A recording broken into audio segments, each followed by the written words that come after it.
हजुरहरू बिचमा यहाँ आउँदै गर्दाखेरि एउटा कुरा सेयर गर्नु मन पर्यो है।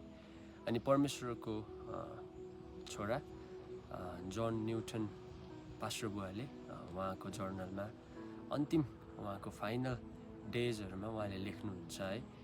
अनि के लेख्नुहुन्छ भन्दै गर्दाखेरि दुईवटा कुरा चाहिँ उसले भन्नुहुन्छ है। मेरो सोच्ने अनि मलाई सम्झना दिलाउने क्षमताहरू म गुमाउँदैछु बिस्तारै, तर मलाई दुईवटा कुरा चाहिँ एकदमै मलाई थाहा हुन्छ।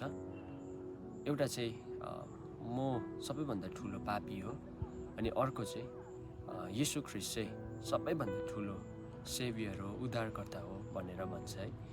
सो हामी साँच्चै नै परमेश्वरको अनुग्रहदेखि कहीँ पनि भाग्न सक्दैनौँ है, किनकि परमेश्वर चाहिँ हाम्रो ठुलो उद्धार गर्नुहुने परमेश्वर हुनुहुन्छ, अनि उहाँ मात्र बचाउनमा सामर्थ्यलो हुनुहुन्छ है। सो म यहाँबाट तपाईँलाई इन्करेज गर्न चाहन्छु। तपाईँलाई लाग्छ तपाईँको जीवनमा म ठुलो पापी हो होइन, तर येशू ख्रिस्ट पापभन्दा पनि अझै ठुलो बचाउनुमा सामर्थ्य हुनुहुन्छ, अनि प्रभुको अनुग्रहले हामी सबैलाई भरेको आशिष मिलेको छ।